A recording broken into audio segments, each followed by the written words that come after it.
All right, welcome back to the Weekend Brew. Got my cup of tea at hand. You can't quite see it. Well, in fact, you can't see it at all. But it says, by appointment to Her Majesty, the King of Sweden. I mean, it's not my cup. It's my mother-in-law's, who's not Swedish. She's American. I don't know how she ended up with that cup. It's bizarre. I know it's just a mug or a cup. Maybe I'm over-analysing it. But maybe they went to Sweden many years ago. I have no idea. Or maybe just ended up here for some bizarre reason. I don't quite know why we've got it if it's my mother-in-law's, but there we go. So yeah, the Weekend Brew. A little bit late to the party. Obviously, I like to do the Friday brew. I think it's nice to have like a regular feature like that, or regular-ish with me. But sometimes you just don't get the time, so it ends up being on a Saturday, or I've had Tuesday brews in the past, Wednesday brews, Wednesday week. Who remembers that? That was like kind of the equivalent of a Friday brew, which I used to do for about a year or something. Wednesday week. But much like the Friday brew, the Wednesday week just ended up being on like a Thursday. It was ridiculous. That's the problem when you commit to like a day. You've got to do it, because if you don't, well, you miss the day and it looks a bit silly. Like this being the Weekend Brew. Yeah, now the first thing I want to talk about is a little bit of a story. I was offered a job the other day and I accepted it, and then I turned it down. It's a little bit embarrassing, but I'll talk about it from start to finish. The reason, well, there's a few reasons, as you'll discover, but there's one main reason why I turned it down. I didn't tell them the reason why, and I did tweet about this, and it is embarrassing, but we're all different, aren't we? What can I say? And this is the reason. Well, I'll get to it in a second. So basically, I thought, going back like a few weeks, I thought, brand new year, fresh start. Let's maybe leave the financial world, which I've been in for a good few years now. And it was what I was doing back in the UK as well for quite a few years before I came to America, over 10 years ago now. And I used to work for Barclays Bank, big head office and all that kind of stuff. And I don't know if the screen just froze there, but it did on mine. I don't know if you saw that. But either way, I'm not sure why. So yeah, I worked for Barclays back in the UK for a good few years. Big head office, a good couple of thousand people worked there. And yeah, I enjoyed working there. It was a good laugh. But when I came to America, I ended up doing a few different things. Initially, I worked for the newspaper for a while. Whilst I've been making vids, I guess I would have talked about that in the early days of my channel. And what else? I worked briefly at the hospital, which is kind of connected to this job I'm going to talk about. And then just got back into like the financial world. Anyway, so brand new year, like I say, wanted to do something a little bit different, or kind of spread my wings a little bit, and I started to look for jobs. Now, I'd heard late last year of this website called Indeed.com. I'd never heard of it up until around about Christmas, and then I heard a couple of people talking about it, and then just one day, 3 weeks ago, it just randomly came into my head, and I thought, you know what? Yeah, I want to look for like a new job, a new career maybe, something a little bit different, potentially. So it just came into my head, I'll go onto this website. So I typed it in, Indeed.com. I have no idea if it's available in the UK as well, like, a .co.uk version. Maybe it is, maybe it isn't. I don't know the reputation. It might be dreadful, it might be great. No clue.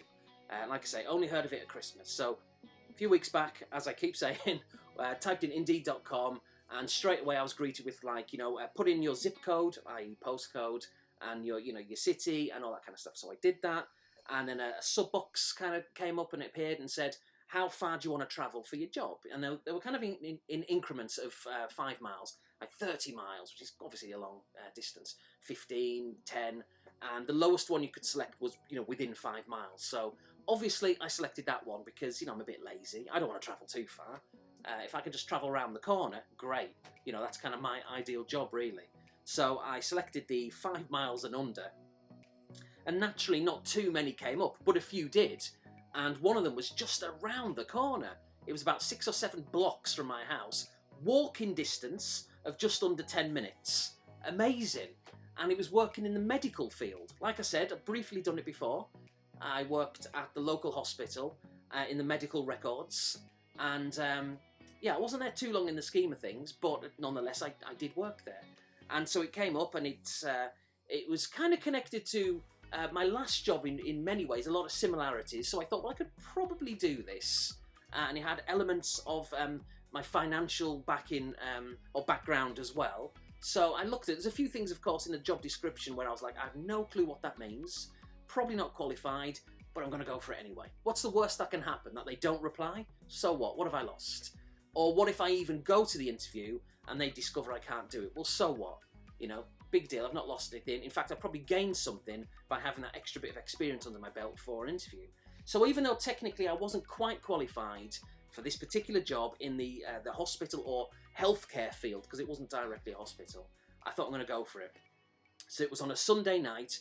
Like I say, about 3 weeks ago, I applied for the job on Indeed.com, and it automatically kind of sent my resume to the employers, and I clicked on the option to attach a covering letter, where it was just literally me just, you don't have to do it, it's optional, but I thought it kind of looks good.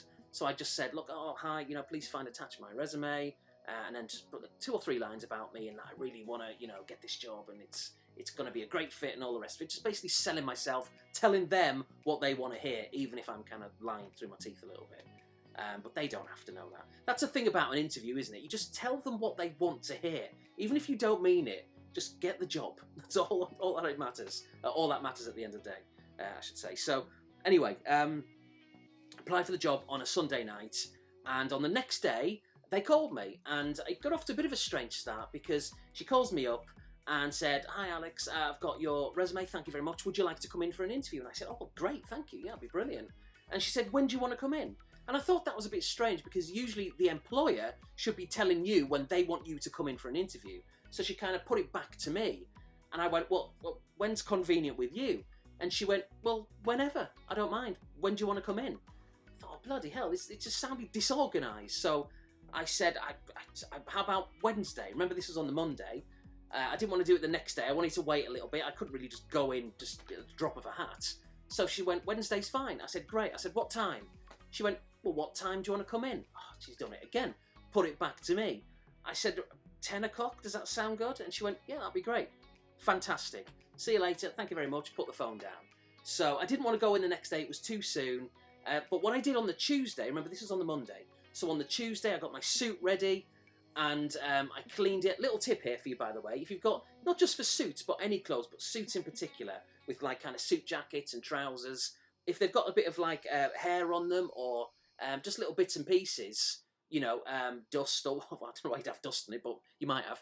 Just get some sellotape, press it on, and then pull it off, and hey presto, you've got a clean suit. Don't have to do all the dry cleaning. It's brilliant. Works a charm. Little tip. So I got my suit ready on the Tuesday. Shoes are ready. I've got a new pair anyway, or relatively new, so I didn't need to polish them and all of that caper. Trousers are everything ready. Shirt ready. Everything ready for my interview the next day at 10 o'clock. So fast forward 24 hours. It's now Wednesday morning. I've had a shower, of course. Too much information. And then I'm putting my suit on, right? This is the first part of the disaster. So I'm putting a suit on, and I've not worn a suit for around about 4 or 5 years. I haven't needed to, because of the jobs that I've been in, a particular job for like 4 years. And it's casual dress, smart casual. So I'd never needed this suit. The last time I used it would have been for the previous interview. And since then, 4 or 5 years ago, whatever it was, like I talk about a lot on my vid, put on a bit of weight, around about a stone and a bit, and I keep meaning to shift it. The diet will start soon, the usual nonsense. But I went to put this suit on, which did fit 4 years ago, and now it doesn't, big time. And so I went to put the trousers on. This is going to make me sound like I live out of a caravan or something, or I've got no money, which is obviously neither one is the case. But it's simply because I've not had to wear these trousers for 4 or 5 years. So I went to put them on, and of course the legs, they get in fine, but the waist was a big problem. And I mean a big problem, to the point where, you know, where you kind of do like you kind of breathe in, you've got to do that. Even that didn't make them fit. It was absolutely obscene. So what I had to do, because I couldn't, it was too late. This was basically the morning of the interview. I couldn't go out and just get a pair of trousers. What I quickly discovered, like thinking on the spot, bit of ad lib, I thought, well, okay, the latch, the button won't do up, but what I can do, of course, is just tighten the belt. But technically speaking, the latch was undone all day long, but the zip would just about do up. It wouldn't go up all the way because the clip wouldn't do. But the belt, thankfully, putting it on one of the lower latches, it meant that it held everything in place. It's just a completely crazy situation. And then I was paranoid, thinking, well, what if when I sit down, what if like the belt breaks? I was having all these kind of nightmare scenarios in my head, thinking, what's going to happen? Or would I not be able to breathe properly because it's so tight? So anyway, I got ready. So it was a nightmare putting the trousers on. And then the suit jacket didn't fit either. I mean, once it was on, it was fine. But usually with a suit jacket, you can kind of put both arms in at once, really. But with this one, it was like one arm at a time, and I kind of had to lift it up and stretch, and it was absolutely horrific. It was like being a bloody sardine in a tin. I could hardly move with this thing on. It was so bad. A real reminder that I need to lose at least a stone, maybe a stone and a half, I think, really, to be honest. Although when that'll happen, Christ knows, but it needs to happen. This has been a real stark reminder. So anyway, got the suit on eventually, walking around like a sardine, like bloody, it was ridiculous. And then about 10 minutes before I was due to leave the house, the phone rings, and it was another woman at the job, and she said, "Hi Alex, sorry to leave it late notice." And I'm like looking at my watch, thinking, yeah, just a little bit. I didn't say that, of course. She said, but whatever her name was, I can't remember, is feeling sick. She's not in today, can we rearrange it? And I went, "Oh, I'm sorry to hear that, of course. Of course we can rearrange it." And I said, "When do you want me to come in?" And she said, "When do you want to come in?" So it's another one who's putting it back to me. And I went, "Well, when do you think's best for you?" She went, "Well, whenever's convenient with you." This is ridiculous. It's like this back and forth. So I said, "Well, I tell you what."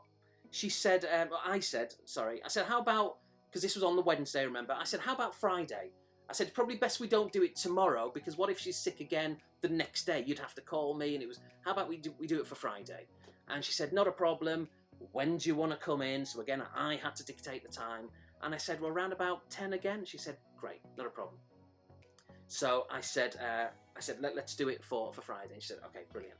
So anyway, Friday morning comes round, and I attend the interview, and it goes well, to be honest. I turn up there, and I go upstairs. It's quite the building. I won't obviously put a picture of it or anything, but when you walk past it, because it's just around the corner from me, really, it looks quite small. And you don't really notice how big it is, but it's got an upstairs, and it goes back quite a bit. It's quite deceiving, quite deceptive when you look at it. It's like an illusion, really. So anyway, went upstairs, we sat down, and she was very friendly, of course. And one of the first things I said when we sat down, I said, "I hope you're feeling better." And she went, "Oh yeah, I am, thanks." Because remember, we had to delay the interview because she wasn't feeling well. And I said, "What was it?" Just making small talk. I said, "Were you feeling sick? You flu?" And she went, "Oh no," she said, "I was just feeling tired, so I just didn't come in." I thought, okay, you were just tired, so you didn't come in. Fair enough. But of course I didn't say that. I went, "Oh yeah, well, sometimes you've got to, you need a rest," all that kind of stuff. But I'm thinking to myself, this is ridiculous. You didn't bother turning up just because you felt tired. Were you out on a bender the night before? So it got off to a bad start. It already had got off to a bit of a bad start, in the sense that they couldn't they couldn't tell me what times or what dates. I had to tell them. So disorganisation was my feeling here. But anyway, she's nice enough. We had the interview, and there was a couple of moments during the interview where she asked me questions where I genuinely thought, "Have you read my resume?" Because those things you're asking me are in there. So again, a few alarm bells are ringing. But nonetheless, it went well. It was quite quick, like 10 minutes or something. And that was that. Came back home, and that was the end of it. Now, a week goes by, and I hadn't heard. So I called her up. I left a message on her answer machine and said, "Hi, yeah, not heard from you for a week. No pressure. But just wondering if you've got anything to say, you need to call me, to give me a shout." She calls me back that same day and says, "Hi Alex, sorry, we've just been really, really busy. Don't worry about it. We will be in touch soon. See you later," kind of thing. I thought, okay, fine. A week and a day go by. So this is now last Friday. A week and a day since I previously called, and 2 weeks and a day since, 2 weeks to the day since the interview. And I said, I called up again. I said, and I felt really embarrassed, and I left a message again on her answer machine. I said, "Sorry," I said, "I'm really self-conscious. This is twice now I've reached out for you. I don't want to make it appear like I'm pestering you, but it's been a while. Any update? Don't worry, I won't call again, but I just want to let you know I'm kind of keen," and all the rest of it. So she didn't call me back on Friday, but she did call me back on Monday. Monday just gone, and she said, "Sorry for the delay. Just been really busy again. Are you still interested in the job?" I said, "Yes." She said, "Well, would you like to start on Wednesday?" Fantastic. I went, it's really soon, like the turnaround, and I'd have to kind of, do a few things and make a few plans. I said, "But yes, great, fantastic, I can do that." And she went, "Brilliant, see you Wednesday, 9 o'clock. Great, thank you very much." Put the phone down. Now, the very next day, Tuesday, Another woman, I don't know if it was the same one who called me up when the other woman was sick, or it might have been someone else. She calls me up right at the end of the day before I'm about to start, and she said, "Hi, Alex. I've been meaning to tell you this, but I didn't. But basically, the hours that you'll be working will be a little bit reduced, and the salary will be a little bit reduced as well." Which obviously I wasn't pleased about, but nonetheless, it's a new start, a new job. I could probably just about do it, but it wasn't what I wanted. It wasn't what I agreed to. I could get better elsewhere. It wasn't full-time. It was close to full-time, but it technically wasn't. So it wasn't really the job that I'd applied for or accepted. But here's the big thing, the stumbling block. The other thing she said was, I should have given you advance warning about this, but we will need your vaccination records. And I don't carry them around with me. And how far back are you wanting them? From when I was a child? Or in more recent years? Because obviously before I came to America, you have to have a medical. They're not going to let anyone in. So I had to do all that. So I guess I've got them records somewhere. Or if I haven't got them, I'll be able to get them. But I'd maybe have to get them through the post. It could take a while. So she's talking about it on the phone and saying, yeah, tests for like hepatitis B and C and rubella, mumps, measles, MMR, which I think is all that stuff I've just said, the rubella and all that kind of thing. And she said, and if you haven't got any records, she said not to worry if you don't have any, but what we'll do is we'll just give you like a new test, like a blood, what was the test she called? Like a blood drop? No, a blood draw. That was it. And as soon as she said that, it made me almost freak out and panic. And this is the reason why. This is the long kind of, we're going to get there eventually, but the point of the story. But when I worked in medical records 7 or 8 years ago in a hospital, before I started working there, I had to have this same thing happen, like a blood drop essentially, or blood draw, where they take your blood, and if you look, which you shouldn't really do, you see like the blood rising in the needle, and it usually makes a lot of people faint. I'm sure you're aware, it happens to a lot of people, it's very, very common. The problem is with me, is that when I had mine done around about 6, 7, 8 years ago, not just did I faint and pass out embarrassingly, I don't know if I even talked about it on vid, but it would have been obviously while I was making YouTube vids. But I had a bit of a reaction to it. What the reaction was, to what extent, I don't know, because I passed out. But when I recovered, the nurse was like, you had quite a serious sort of reaction to that. And when I was kind of awakening, it was like coming out, back into consciousness after passing out. It was like a movie, when you view it sometimes from the patient's eyes, where everything's kind of blurry and the sound is kind of really echoey, and then gradually it comes back to normal. That's exactly what it was like. So someone kind of repeatedly going, Alex, can you hear me? And when I came round 6, 7, 8 years ago from this, and like I said, I must have been out cold for like just a few seconds, but I looked around and there's about 8 doctors in the room, all looking like really concerned. And the only thing I remember just before I was passing out, in my mind, I remember saying to the nurse, I said, I feel really faint.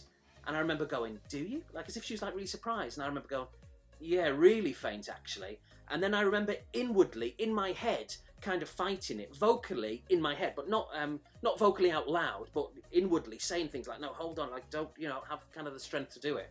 So I wonder if vocally, out loud, I was saying those things and having some kind of fit. I don't know what it was, but it was a little bit kind of worrying and a little bit embarrassing, of course.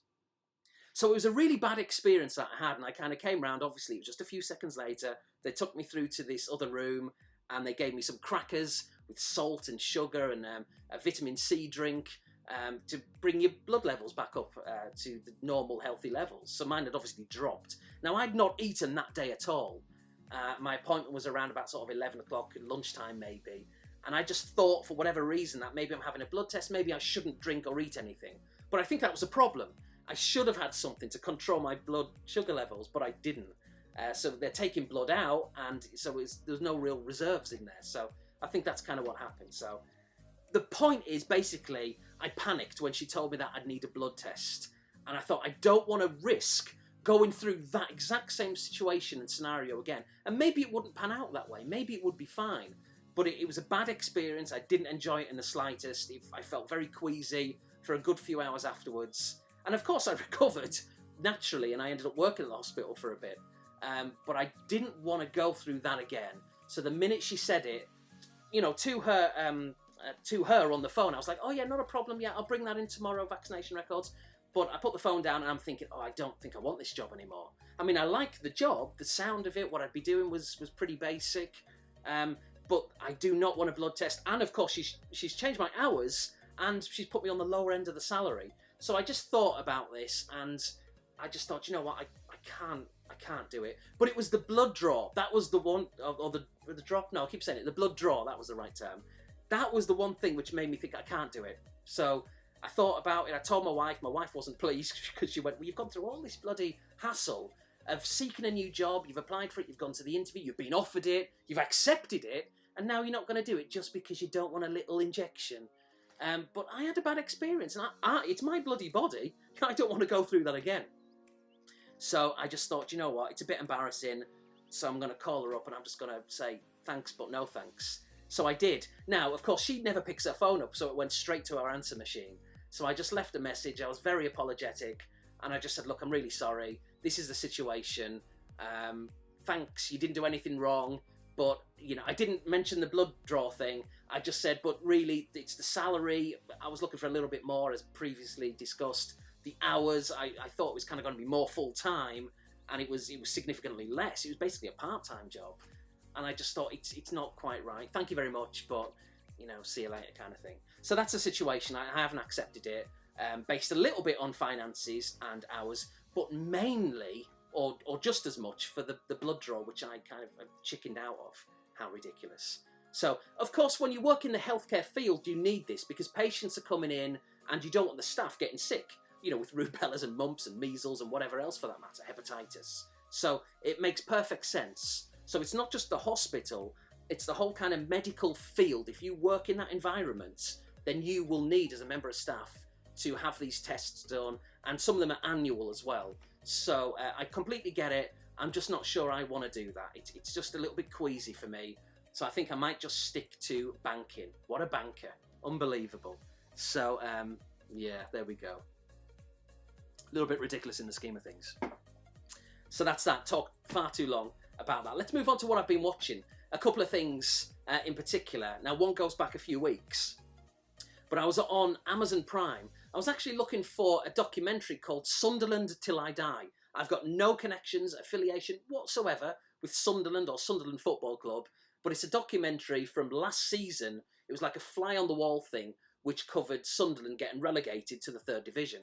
Obviously, when they started recording, they didn't know it was going to be a really kind of, you know, turbulent time for the club. They didn't know they were going to get relegated. It just so happened they kind of struck it lucky in that sense. And it's, like I say, it's a fly on the wall. It's interviews. It's you know, cameras being around the ground. It's access you wouldn't usually see in a football club. So kind of really kind of you know, well, like I say, like I keep saying, fly on the wall. So a lot of kind of industrial language being used. A lot of stressful things that the club and the public you wouldn't really see in public. You wouldn't usually see on TV. I just thought it'd be a really kind of interesting insight. And I'd heard of this documentary, but I didn't know if it was on Amazon or Netflix or whatever. So I started off looking on Amazon. I couldn't find it. I think, I've not checked since, but I think the reason I couldn't find it is because it is on Netflix. I stand corrected, but I think it's on Netflix. I've still not watched it, of course. But as I was scrolling through Amazon Prime looking for things to watch, I stumbled upon a programme called The Man in the High Castle. And I'd never heard of it before. I think the first season was late 2015. There's been 3 altogether. One in 2015, one in 2016, and the latest one went out just before Christmas of last year, 2018. They're currently making a 4th one as well. And I'd never heard of it before, and but it looked really interesting because like the picture that was used was like all these like swastikas everywhere. Not that I'm into that, of course, you know, don't get the wrong end of the stick, but it looked kind of very kind of dominating. And I thought, well, that looks interesting. Let's see, what's it about? So I read the little blurb, and it said basically set in like a 1962 alternate reality where Germany and Japan, but the Axis basically won the war. And I thought, oh, that sounds really intriguing. And what does alternate reality mean? Well, I kind of know what it means, but I thought, what does it mean in terms of the show? How's it going to pan out? So I thought, what's the worst that can happen? You know, I can put it on and I don't like it. Well, I'll just knock it off after an episode or 2. So I started to watch it, and I ended up binge watching this show over the course of a few days, watched all 30 episodes, and I thought it was really, really good. So basically, like I say, the basic premise is it's set in a 1962 alternate reality where Germany won the war. So Germany controls basically all of Europe, Africa, and the the East Coast, and New York of America, like the headquarters are in New York and all that kind of stuff. And Japan, the other part of the Axis, they control Asia, Oceania, and the West Coast, so where I'm at, kind of California, the West Coast of America. And basically, in this 1962 world of where the show is set, clearly, Germany won the war, the Allies were defeated, and it's 1962, and people are still living like under the Reich, and like the kind of the German way of life, the master race, all that kind of stuff is happening. So it just starts off in a normal kind of show, but what quickly transpires is that, like I say, it's an alternate reality, because there's these tapes that are doing around, like kind of newsreels, where you'd watch them on like projectors, and they're getting into the hands of like the resistance, and these newsreels show not so much what really happened, because what really happened in this 1962 world is what really happened, that Germany won the war, but these newsreels show things that happened in alternate realities. In other words, the ones that the life that we kind of live, where the Allies won the war. So all these people are getting these, well, I say all these people, they're an exclusive band of people, like the resistance, really, who are still kind of fighting Germany, because they wanted to return to America and to what it was before Germany won the war in this alternate reality. So all these Allied members and members of the public, and not too many in the scheme of things, but some people are getting their hands on these tapes, and are thinking, well, hang on, this doesn't make sense. Why are these tapes showing the Allies winning the war? It doesn't really make any sense whatsoever, because the Allies didn't win it. So long story short, basically, it's showing this alternate reality, and it transpires quite quickly, but it doesn't really elaborate, that certain people can travel through these alternate realities. They can go back or go to worlds where the Allies did win the war. And so Hitler and the Reich know of these tapes, they want to get their hands on them, and they don't want it being out there and all that kind of stuff. There's a large element, or an underlying element of sci-fi to the show. But it doesn't really dominate it. Most of the show is set in 1962, and the resistance trying to kind of overthrow, bit by bit, Germany, which is a big, big task, of course. But there's definitely a sci-fi element. Now, this whole story is based on a book by Philip K. Dick called The Man in the High Castle. I think in the book, though, the things that the resistance have is not newsreels and film footage, but I think it's books that are being passed around, talking about, this alternate reality where the Allies won the war. And but in this one, to make it a little bit more relevant, a little bit more entertaining, they've changed it to films.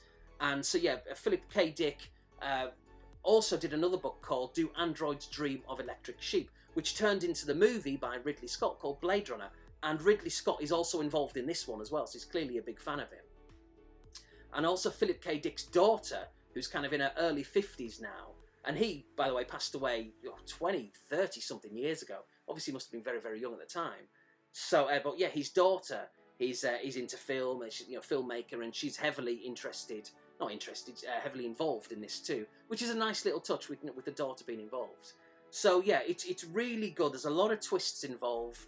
The emphasis isn't really, certainly in the first season, it's not really there with science fiction.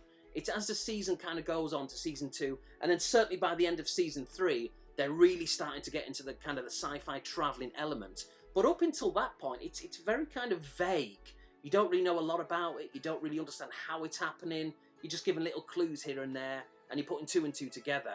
But it's not always obvious. In fact, it's almost disjointed at times, because they don't reveal too much about it. And there's a couple of things that really made me literally out loud go, what?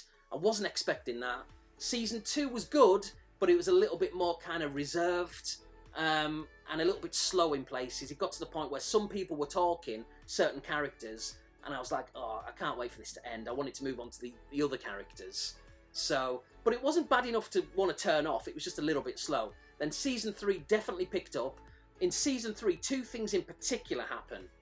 Well, 3 really, actually, but two things happen. Again, I'm not going to reveal any spoilers, because you've really got to watch this.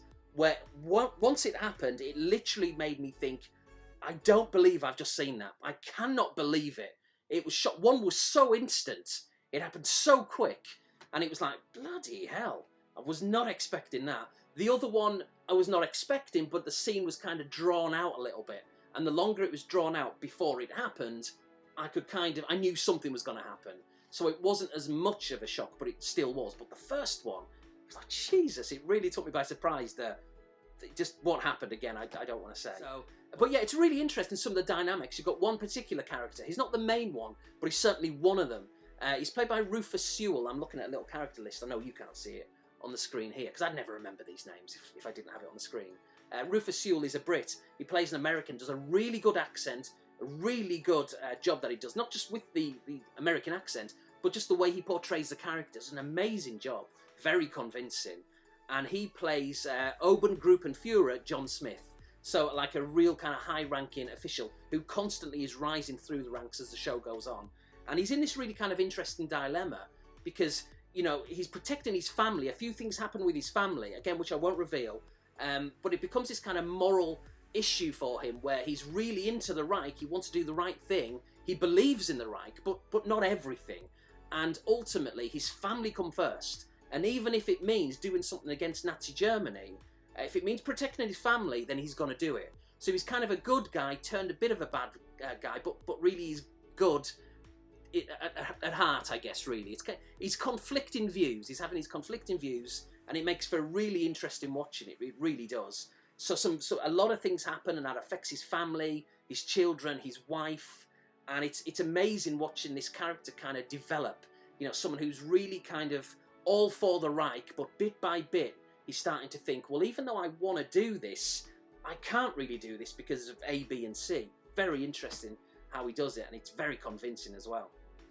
So, yeah, the main character is Julianne Crane. She's the one who her sister dies. That's not really a spoiler because it happens very, very early into the first episode, I think. And she stumbles inadvertently as a result of her sister being involved in like the resistance upon these tapes. And then Juliana gets involved with the resistance, and then she kind of joins the Reich, but because she's like a spy, she's kind of playing off both sides. So there's a lot of cloak and dagger, a lot of backstabbing, a lot of espionage going on, a lot of sabotage going on. It's a really intriguing, quite deep show. So yeah, I really urge everybody to watch it. It's really shocking. There's a lot of things in there because it's Nazi Germany after all, or Nazi America, really. And so there's a lot of things in there which, you know, are very disturbing, really.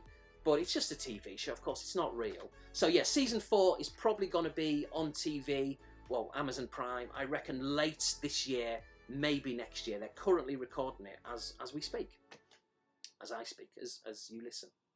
So yeah, I'm really looking forward to it. So if you've not seen it, I really urge you, just give it a chance. It's a little bit out there, it's a little bit wild. It will leave you asking a lot of questions. Even at the end of season 3, you're still not quite sure what's going on. Not really. At least I haven't been. You might watch it and it might be obviously abundantly clear what's going on. But for me, not quite. So there we go. The Man in the High Castle. Give it a watch. Amazon Prime. 3 seasons, 30 episodes. It's really good. Really, really good. And then the last thing I've been watching, and I watched this last night, and it was Bohemian Rhapsody. Of course, the biopic of Freddie Mercury from Queen. And it was brilliant. It was really, really good. There's been a lot of mixed reviews about this, but that's the internet, isn't it? You're always going to get people who love something, and you're always going to get people who hate something or just don't like it. They're lukewarm towards it. Basically, it's the internet, so you can have every conceivable opinion on something. It doesn't matter if it's a movie, a TV show, a computer game, an album that's been released by an artist. It doesn't matter what it is. Something to do with the news, maybe Brexit. You're always going to have someone who's going to love it, hate it, they're in between. Every single opinion out there is covered for. And that's great because it's giving people freedom of choice, but it also means everyone's kind of really confused. Like, who do you believe? You know, if you read a review that says something's rubbish, well, they might be wrong. You might love it.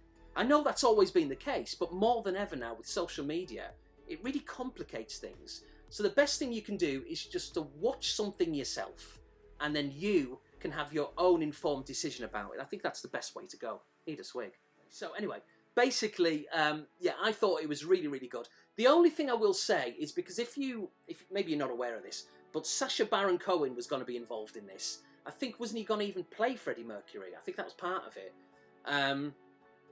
But Brian May and Roger Taylor, 2 of the 3 surviving members of Queen. The other one, John Deacon, he just doesn't like the public life these days. But Roger Taylor and Brian May, they've got a very hands-on role with this movie. They're very protective about Freddie Mercury and his legacy. and they didn't want to do what Sacha Baron Cohen wanted to do, and which is go really deep into Freddie Mercury's kind of lifestyle, you know, the gay life. He wanted to go into details, maybe drugs and alcohol, and there's a place for that, obviously, because it did happen. But like I say, Brian May, Roger Taylor, they wanted to protect Freddie Mercury's legacy, so they wanted to kind of talk about that, but they didn't want to elaborate too much on it. And Baron Cohen did, so that was the end of him. He was kind of kicked out, and they got someone else to do it. So as a result, the movie's actually quite safe. It does touch upon his gay relationships and his flings, and there was many of them, and many, many more, which obviously you don't see in the movie. You don't see anything graphic, anything like that, so if you're a little bit embarrassed, or, you know, don't worry, you know, you can watch it with your parents. There's a couple of like kind of minor scenes, but nothing major whatsoever. But yes, it was very safe, and also, and I think a lot of people had a problem with this, there was a lot of artistic license was used, because they kind of changed the timeline around. So a couple of examples, so like Live Aid, for example, was 1985. Now, of course, it was 1985 in the movie as well, but the movie, Bohemian Rhapsody, kind of built it up to that Queen had not really spoken for years. You know, they had a big kind of falling out, but then they got together just for the sake of Live Aid, and a happy ending and all that kind of stuff. Well, that's not quite what happened, because they had an album called The Works, and The Works was either 1983 or 1984, so it was just a year or so before Live Aid. Also, the world tour that they did for The Works didn't stop, I don't think, until maybe 2 months before Live Aid in 1985. So they were still touring, they were still together, but for the sake of the story, they made it look like they'd been on this little kind of mini hiatus, and then the story kind of ends with this fabulous return of Live Aid, and everyone's happy again, the band are together, and, you know, that's not what happened.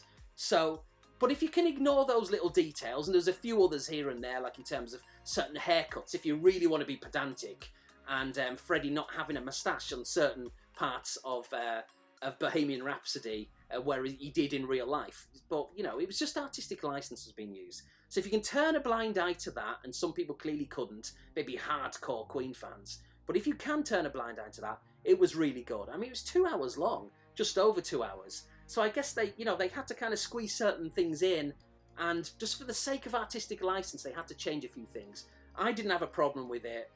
It worked really well as a story. It's not a spoiler, or it might be. If you think it will be, then just maybe turn the sound down for a second. But it's not really a massive spoiler. But it is to do with the ending of the movie. Because what they didn't do, they didn't focus whatsoever, apart from the credits when they were rolling, they didn't focus whatsoever on Freddie Mercury dying. They didn't cover that, they didn't show it, they didn't go into details like that. Basically, the last scene of the movie was just as they were kind of getting the round of applause at Live Aid after finishing their set. That basically is where the movie ends. And then, like I say, the credits come down, it says Freddie Mercury passed away, 1991, and AIDS-related illness, blah, blah, blah. And so I don't know where I stand with that. Part of me thinks maybe they should have covered that, but then maybe it might have been a little bit gloomy to have shown him, albeit the actor, of course, Rami Malek, by the way, who was amazing, really was. His accent was really good, his look was really good, with the teeth and the moustache and the hair. The whole costume set was brilliant. The actor doing Brian May was amazing as well, in terms of lookalikes. John Deacon was really good, and Roger Taylor was good too. He was probably the least convincing lookalike, but he was still good. It was really good casting, very impressive. The costumes, like I say, brilliant. Just a brilliant tribute. It really was a good movie to watch. But yeah, so they didn't cover Freddie Mercury kind of passing away.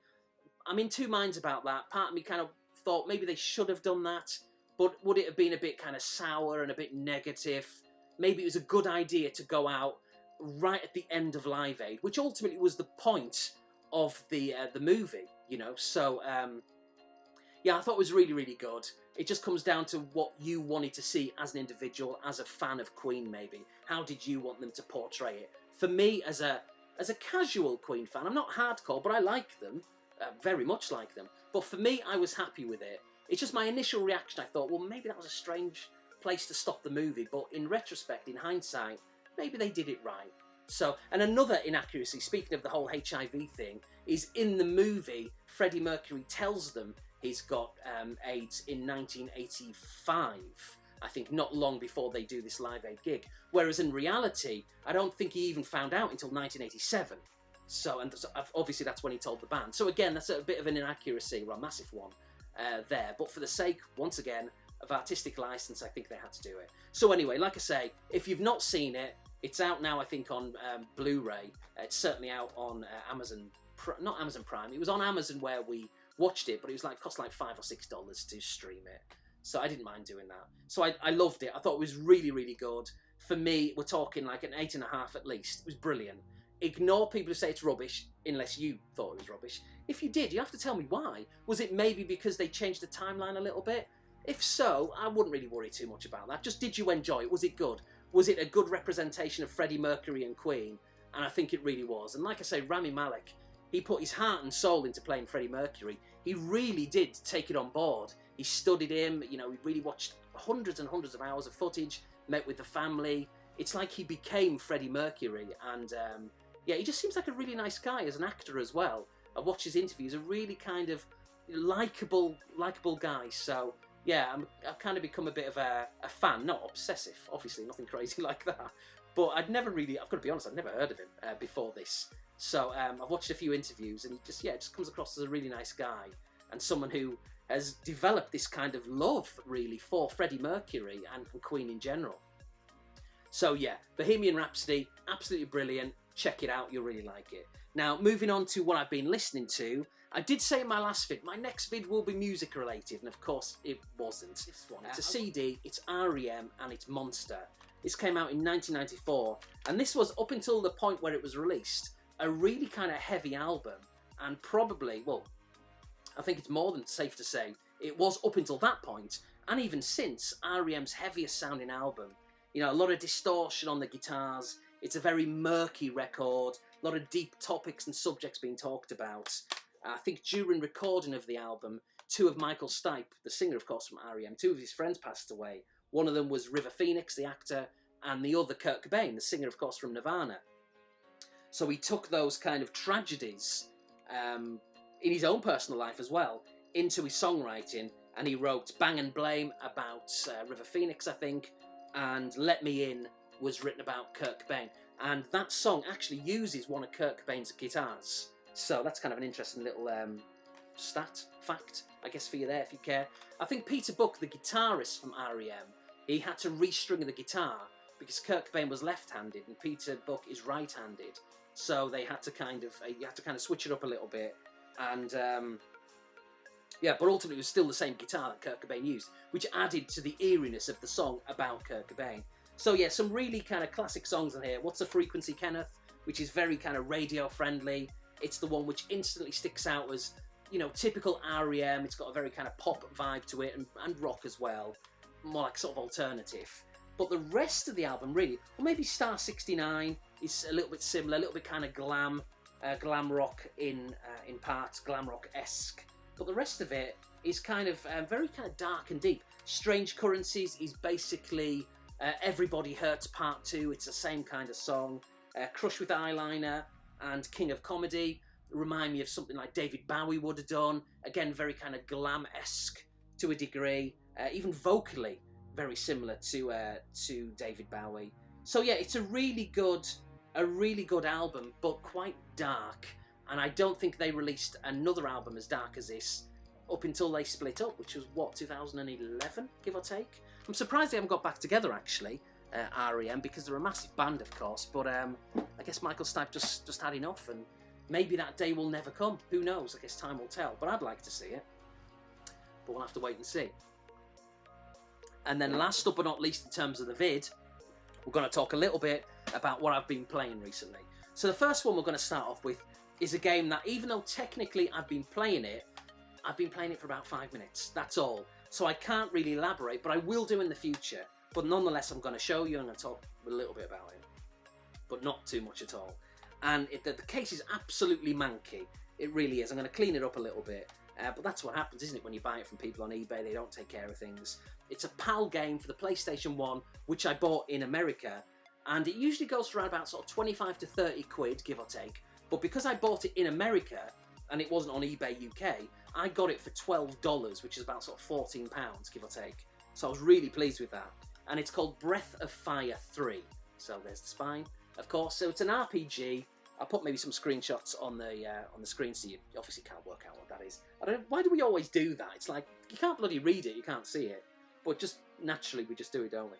So, and I'll continue doing it for the other two as well. Just because, why not? I've been doing it for 8 or 9 years, I'm not going to stop now. So yeah, it's an RPG. Now RPGs for me, so you're probably going to be thinking, Alex, why did you get this? RPGs for some, are the kind of genre, there's something which I'm not into, but I really want to be into them. I really want to get into the genre.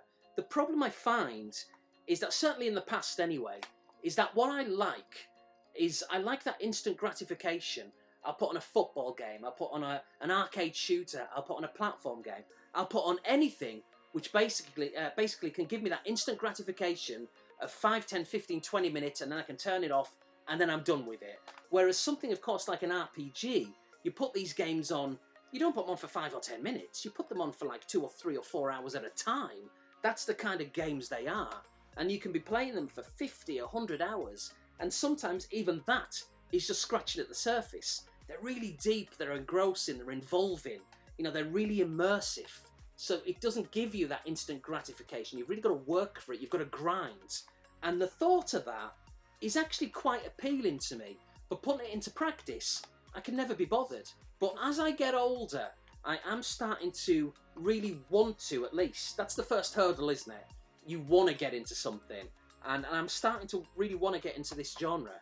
So bit by bit I am. It might take a while, but yeah, so Breath of Fire 3, I'm going to try and get into this. Breath of Fire 1 and 2, I don't believe came out on the PlayStation. I think they were for the NES or the NES, you know, call it what you will. I absolutely love this game. It's really cheap and cheerful, and despite being really cheap, it's actually quite uncommon. But when you do see it on eBay, it doesn't go for a lot of money, but it doesn't often come up. And it's Soccer 97. I absolutely love this game. Now this is, look how like cheap frills, Soccer 97. It reminds me of the very early kind of, you know, Atari games that would just call it soccer, tennis, athletics. You know, it was really basic. So yeah, Soccer 97 is basic, oh hang on, I've got to do this of course, is basically a sequel to Olympic Soccer. Now Olympic Soccer is a game I did a gameplay for. I got a comment on that, a couple of comments from just a few days ago. People are still watching it. Unbelievable. But yeah, I did that gameplay 7 or 8 years ago on the PlayStation 1. And yeah, whilst that game was set and revolved around the 1996 Atlanta Olympics, this game obviously came out the following year, 1997. It's the same game engine. It basically, a couple of little tweaks, it's basically the same game with pretty much the same commentary, a few extra lines thrown in there.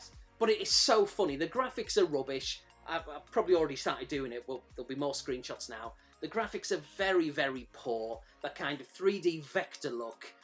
The playability is unrealistic. It really is. When you do a sliding tackle, you can slide for like half of the screen or half of the pitch. It's ridiculous, but it's hilarious. It really is. You've got the aftertouch, the banana kicks, you know, where you can swerve the ball to crazy proportions. And it's really fast, by the way. Really fast, very unrealistic. But where this game excels, it's when you're playing. I mean, you can have fun with it by yourself, absolutely, it's funny.